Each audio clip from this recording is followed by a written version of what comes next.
Hey ladies, so this is a highly requested video. Today I'm going to talk about how to signal to others that you can't be effed with. As a gorgeous girl, as an exotical, as beautiful, magnetic, attractive women, the angry people and the bitter people of the world like to try us.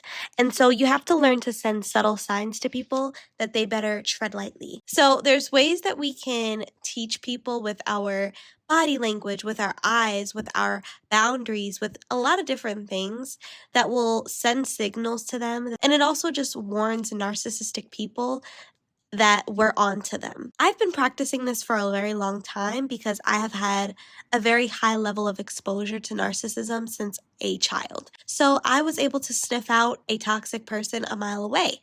And so as I got older and I kind of grew out of my fear of defending myself and looking out for myself, I started to get very, very vigilant about people playing in my face.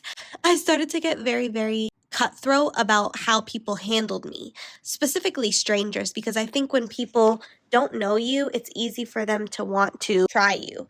It's easy for people to try to intimidate you or try to intimidate you in weird ways.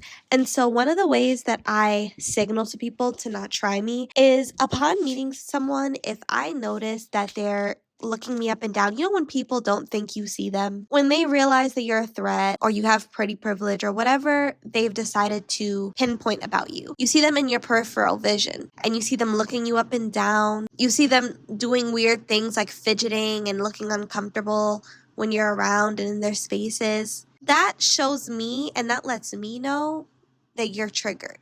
Something about me has triggered an insecurity because something I know about confident women, when there's another gorgeous girl in the room, when there's someone who they don't find to be a threat or deem to be a threat, they don't fidget, they don't get uncomfortable, they don't get antsy, they're not glaring at you and looking you up and down. They're simply minding their business or they're giving you your flowers and moving about their day. But the toxic, triggered, insecure, bitter ones are always going to take the time out of their precious day to acknowledge you and try to find ways to find a flaw, pick you apart. And then if they're really crazy, they're going to bring their insecurities to your front step. And this is how you energetically knock somebody the fuck out. One of my favorite things to do is after I see them do this weird, antsy, uncomfortable, looking me up and down behavior, and they finally try to come talk to me or say something to me, and it's something slick, I am already prepared for that person's bullshit. So what I do with my body language is I don't even give them my entire body. So you know when someone starts talking to you, the polite thing to do is to turn and face front. I am prepared for nonsense ahead of time. So if I get an inkling that someone is threatened by me and is about to come to me on some BS, I don't even give them my full frontal. I speak to them out of the side of my face. I hardly turn my head to address them. That's how petty I am. Body language sends a loud and clear message about how someone feels about you. And because I just watched you out of the corner of my eye, scope me out and look me up and down and try to calculate how you were going to come over here and try to humble me, now I'm prepared for you and I can show you in my body language that I'm 3 steps ahead of you. Men like to do this too, you know. Ladies, don't sleep on men because men love to humble attractive women too. So what they'll do is they'll wait until you guys get in a close proximity, like at a bar or a club or a restaurant. And you'll notice a man eyeing you. You can feel the eyes burning in the back of your head. Okay, so you peep that he's watching you. Cool.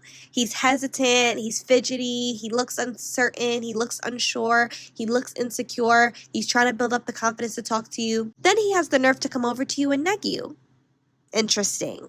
So you just did all of that building yourself up to come talk to me only to try to break my self-esteem down by negging me and leading with something negative and inappropriate and hurtful in the hopes that I would want to fuck you? How does that work? So I used to do the same thing with men when I was single. When I would see that they were scoping me out and checking me out, I would wait to see how they would approach me. If you approach me respectfully and I notice that you're not a narcissist, cool, I'll give you my full frontal and we can have a full frontal conversation. But if you're nasty to me, if you try to come at me on some weird shit, you know how men like to neg women. You know the little sly, slick, stupid things they like to say. If you come at me on that type of timing, you're going to get the side of my face. I'm going to just give you a side eye and address you in a very nice, nasty way. And because I don't give you the respect of facing you, you're going to sense that I already peeped what you're up to and I'm shutting it down here. And when I tell you, ladies, this has worked for me a countless amount of times with women and with men. Don't give disrespectful people your full frontal. Give these people the side of your face, the side of your eyes. They should not be getting a reaction out of you where you turn and face them and address them. Okay? This body language trick is a simple, easy, and effective way of sending a signal to narcissistic people that they do not have power over you, to get you out of character, to disrespect you and then receive some type of acknowledgement from you, because a lot of times these people just want you to acknowledge them. So you giving off a very stern and cold body language sends the signal to them that you can't be effed with, period. Another way I like to signal to others that I can't be effed with is with my strong eye contact. Let's say, for example, that I know someone doesn't like me and I've been around them multiple times. Like, let's say this is someone at your church, someone at your job, someone who you are around because you guys are in the same community, so maybe like some type of social setting. Let's say you're around this group often, so they know you and you know them. But you got an inkling the other day that one of the girls in this group doesn't like you. How do you know she doesn't like you? She avoids you. She doesn't give you eye contact. She's very cold towards you, even though you've done nothing to her. You catch her staring at you in nasty ways. You see her whispering with her friends about you, but never really saying anything to you. When you come around, she gets super quiet to make you feel uncomfortable. Those are signs that they try to send you that they don't like you. Cool. So let's say, for example, that you are in this space with this woman and there comes a time where you actually have to engage with them because they have sent you signals and signs that they're insecure and triggered by you, that they're bothered by your presence. You just simply breathing air through your lungs irritates them. What you can do to irritate them even more is show them that you don't give a fuck. How will you do that? When you interact with them, if you have to interact with them ever, give them the strongest eye contact you've ever given them in their life. So much so that it makes them more uncomfortable. And what this does is it shows them that you're not afraid of their little microaggressions. Because in all of the little things that they've been doing to make you uncomfortable, they were hoping that you would notice it. They were hoping that you would notice them getting quiet when you walk past so they can snicker and laugh and make you feel like there's something wrong with you. They were hoping that by isolating you and not speaking to you and not acknowledging you, that it would make you feel small and insignificant. So these people are extremely calculated, and you have to show them that you're 3 steps ahead of them. So once you've taken the mental note that someone doesn't like you, now you have the control. Now the power is in your hands. Now you can make them uncomfortable because they tried to make you uncomfortable. And one of my favorite ways to do this is when I have to interact with these types of people, I give them very strong eye contact and I open my eyes real wide and I talk to them right through their soul and I look them dead in their face and I don't break eye contact. I don't look around. I don't look nervous. I don't try to shy away from the conversation. I look them dead in their eye and wait for them to break eye contact. So I want them to know that I'm in control of this conversation, that I know what they're up to, and that they're not going to intimidate me.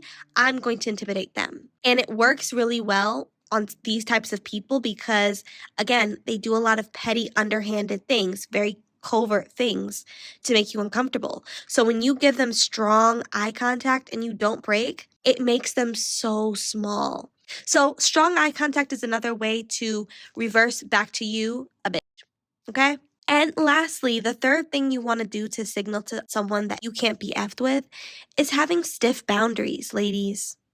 Stiff boundaries. This works really well when you're working at a toxic workplace or dealing with a toxic man, even with toxic family. Because what do these 3 individuals or places and things have in common?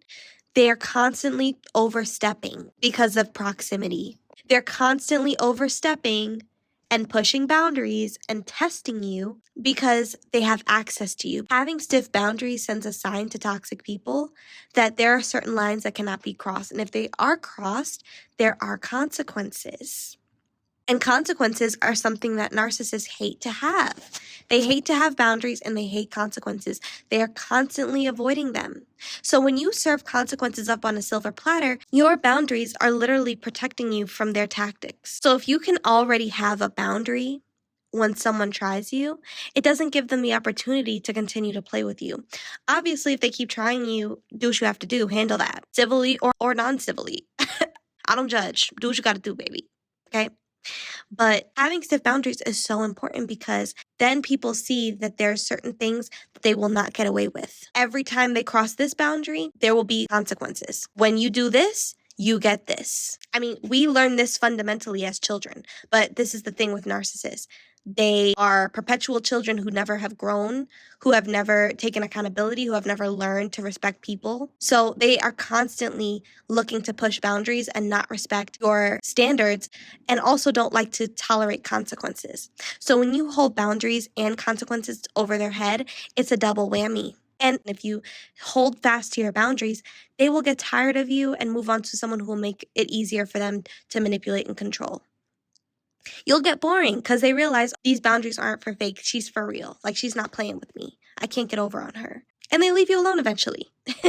So that's the beautiful thing about having stiff boundaries and not letting people play in your face. So ladies, drop down in the comment section. Let's have a conversation. How do you signal to toxic, narcissistic, sociopathic people that you can't be effed with? I'd love to hear your comments in the comment section down below. I'll also be leaving my email in the description box so you could share your stories with me there as well. Have a lovely day, ladies.